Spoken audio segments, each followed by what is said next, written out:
Sveiki, mėlyjeji, su jumis Lingita ir Sielos dvynių kanalas, veidrodinės sielos kanalas.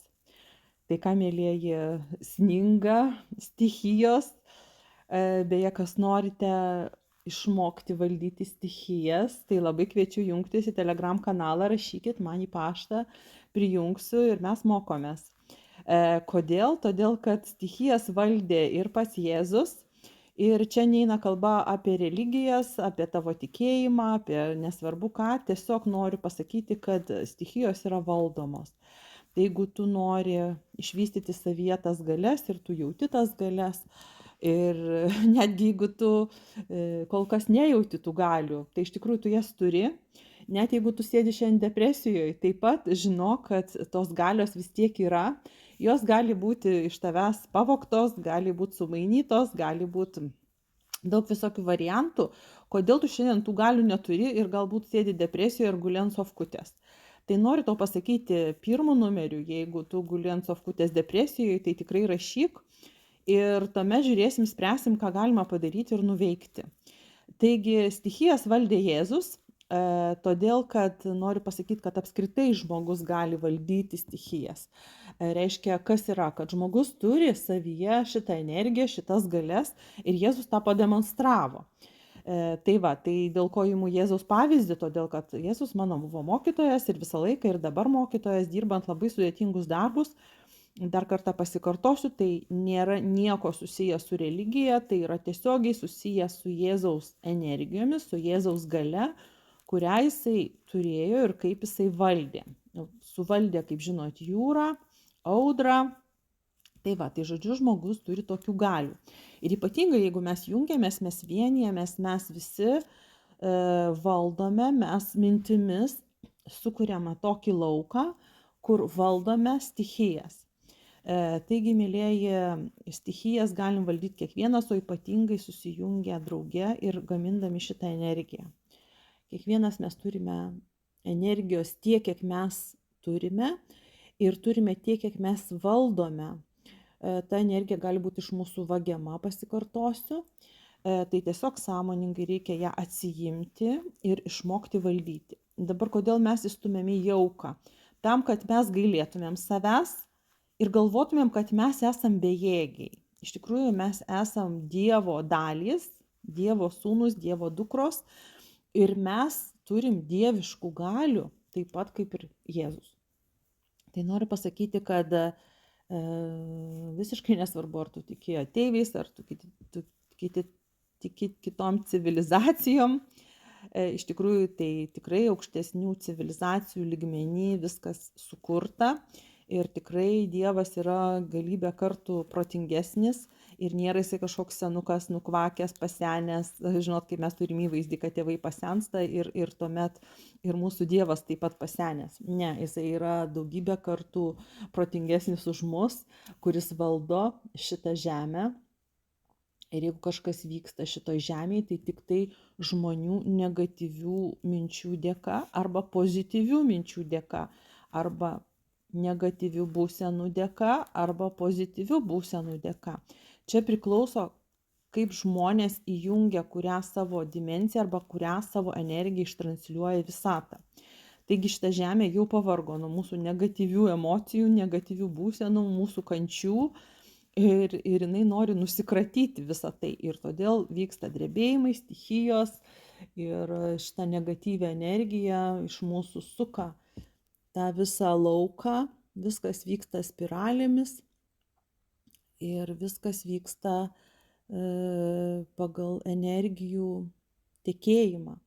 Tai kol mes nemoksam valdyti šitų energijų, tol mes esam bejėgiai. Kažkas mus valdo, o kai mes išmokstam jas valdyti, mes valdome.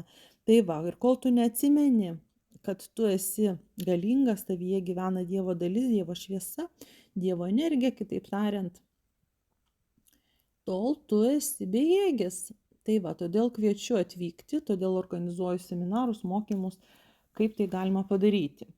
Aišku, mano mokymai daugiau nukreipti vedliams, kurie jau dirba arba kurie ruošiasi dirbti, kurie galbūt neradė dar savo pašaukimo, tačiau pas mane papuola kažkodėl tai visi tie, kurie nelabai susivokia, koks jų pašaukimas, tačiau kam rezonuoja šitą informaciją, tai tikrai labai kviečiu. Ir kviečiu prie jūros ir juodkrantę, kad atvyktumėt savirealizacijos ir pinigų šaltinį. Dar liko kelios laisvos vietos, tai labai lauktume. Ir dabar vyksta seminarai balandžio pabaigoj. Jau grupė suformuota, dar vieną kitą žmogų galim būtų priimti, bet kada dirbam kamerinėje aplinkoje, mes labai išjaučiam energijas ir mokomės dirbti su psichosomatika. Taigi, kam aktualu psichosomatika, arba aiškiaregiai, kurie nori toliau dirbti su žmonėmis, gydyti žmonės.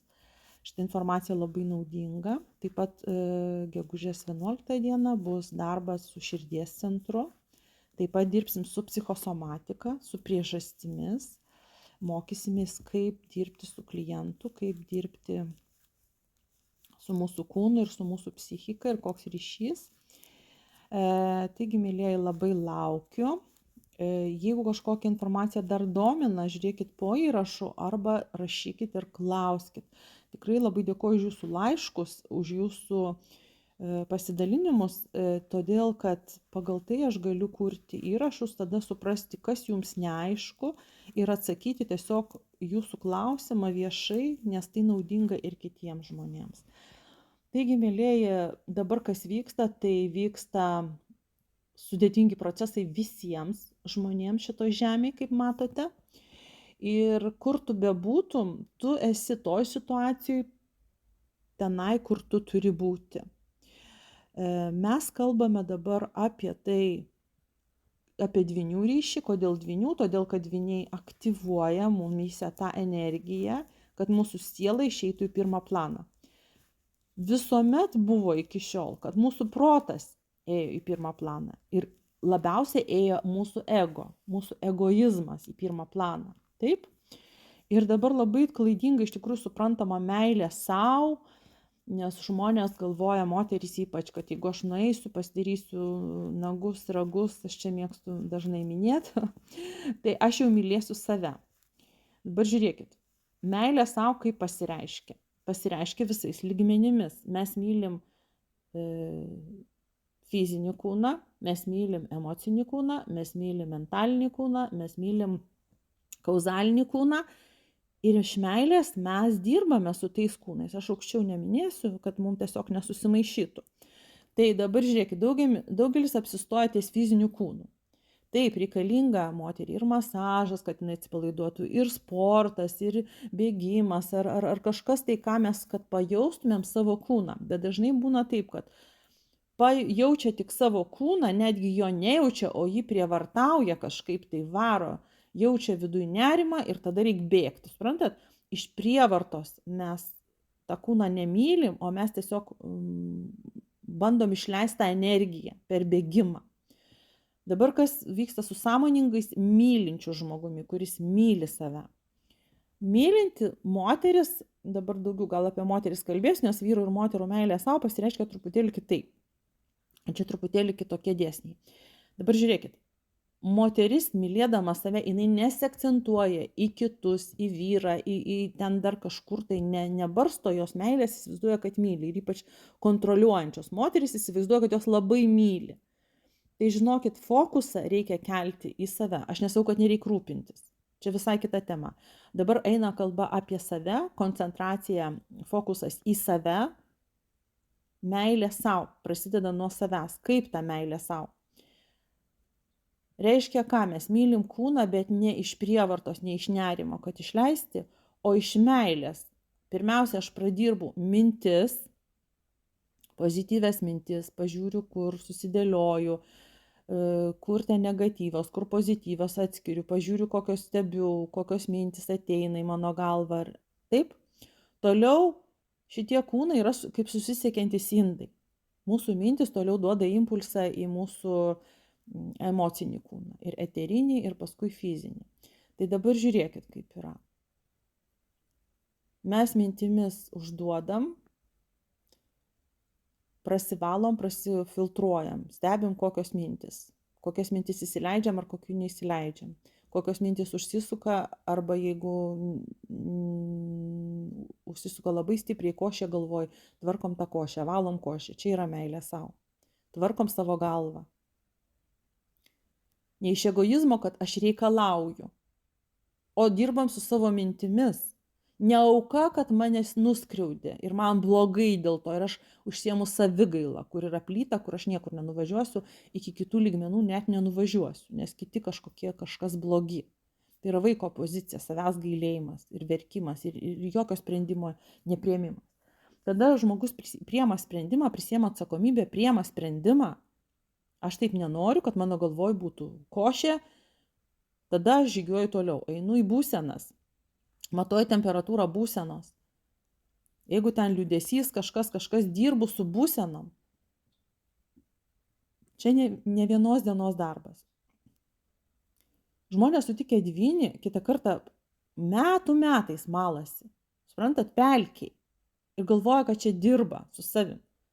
Jeigu nėra pasąmoniai programos kitos, negali padaryti kvantinio šuolio, suprantat? Iš vienos būsenos į kitą. Ne iš tos, kuri patinka, kuri nepatinka, šokti į tą, kurią patinka. Išgirdot? Čia labai svarbų dalyką pasakiau.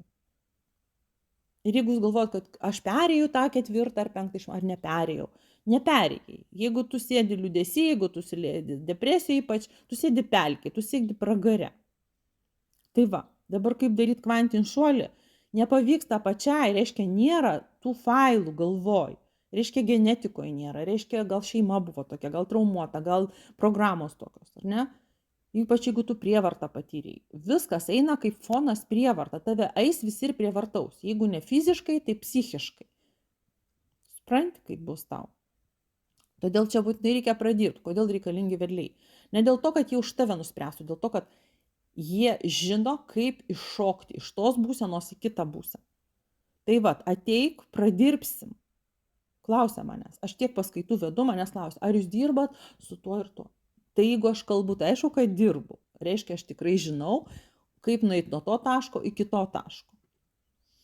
Dabar žiūrėkit, toliau einam prie eterinio kūno. Mes savo energiją maitinam eterinį kūną ir per eterinį fizinį kūną. Ir fizinis kūnas parodo, kuo serga mūsų siela, kuo serga mūsų kažkuris iš šitų kūnų. Arba ten kažkokie tai trukdžiai, kažkur energija pastrigus, kažkur blokuojama. Suprantat? Ir fizinis kūnas, tai va, ir tada fizinis kūnas ten jau gali iš atsipalaidavimo, iš malonumo, laikytis tenais kažkokių tai valgymų, nevalgymų, tau nereikės prievartauti, tu tiesiog jausi malonumą, va, kad šiandien aš dovanoju savo dovaną, kad aš va, leidžiu savo kūnui atsipūsti ir tiesiog nepriimti maisto iš išorės, bet tiesiog pačiam jam pasidžiaugti savimi ir išsivalyti, atsikratyti viso, kas nereikia ir gauti gerų meilės emocijų. Suprantat? Ir kada jūs sakot, aš dabar pasnikausiu ir tenai savo tokią prievartą, suprantat, kaip organai jūsų reaguoja. Reaguoja taip, kad, čia prievarta, dabar šeimininkas pasakė, dabar čia mes prievartą turim patirti. Tai kas jūs vergvaldys ar mylintis vadovas savo kūno? Atskirkit, pasverkit. Tai va, mėlėjai, dabar žiūrėkit, fizinis kūnas. Ir tada iš to fizinio kūno mes einam kažkokius pratimus darom, kažkokius prasitempimus, kažkokius vaikščiojimus, ar kažkokį šokį, ar kažkokį, suprantat, tai tada būna ne iš prievartos, o iš meilės savo. Arba ten lenda į šaltą jūrą, į šaltą vandenį. Iš ko? Iš tokio nerimo, kad kažkur reikia save padėti. Taip tai padeda, tai nukrauna tą negatyvę energiją. Taip tas vanduo sako, ateik, jau nukraukim tave, atgaivinkim tave. Gauna kūnas šokas, suprantat? Toks labai staigus energijų perjungimas. Padėkokim tą jūrai, taip, nukrovė tą. Bet tavo užduotis ne iš prievartos tą daryti, o iš meilės savo daryti.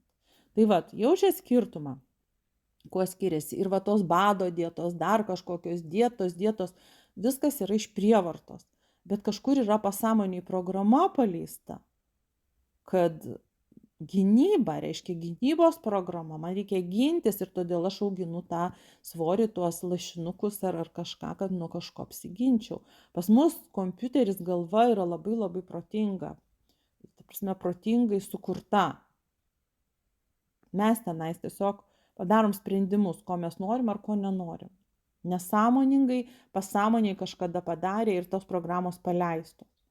Tai va, su tom pasąmoniniam programom labai stipriai dirbu ir daug metų jau dirbu ir mes galim pakeisti tas programas, deaktyvuotas programas. Žmonės kartais gauna šoką, suprantat, kad tiek metų gyveno kažkokioj kančioj ir dabar staiga tai dingo. Sako, man sunku patikėti, kad va, tie jūsų metodai veikia. Tai va, mano metodai iš tikrųjų labai atrinkti, todėl kad jie labai smūgiškai veikia. Žinot, neieškojime, kur ten veikia, kas neveikia. Tas pasakojimas, kad ateini ir pasakoji ten 10 mečiais, sėdi kabinete ir pasakoji. Draugiai gali pasipasakoti, ne? Aišku, dabar draugiai irgi jau nelabai nori klausyti, nes niekas nenori to negatyvo ir niekas nenori būti šiukšlių dėže. Tai va, tai ir tie psichoterapeutai jau pradėjo susivokti, kad reikalingi kažkokie metodai, metodika, kuri padėtų efektyviai kažką keisti, o ne tas verkšlenimas, nuolatinis savigaila. Jūs suprantat, kitas dar pritarė, tai dar palaiko tą savigailą. Ir ten vyksta energijos nutekinimas. Nutekinimas kur? Kas maitinasi savigailos energiją? Pagalvokit kas. Ir dabar gailestis. Apie gailestį pakalbėkim. Ar gailestis gali išgelbėti žmogų? Važiuokit, besigailinti alkoholiko žmona, ką jinai daro? Jinai gailisi. Kaip tu jauties, kaip kitas pasako, man tavęs gaila. Tai yra žeminanti energija. Man tavęs gaila. Reiškia, aš aukščiau, tu žemiau. Suprantat? O kai aš gailiu savęs, kas vyksta? Aš save žeminu. Tai atskirkim šitą dalyką, pamatykim tą akligatvį, kur savigaila niekur neveda.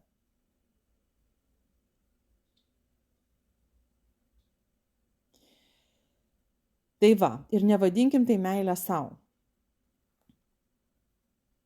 Padarau pauzės, kad perkrauti.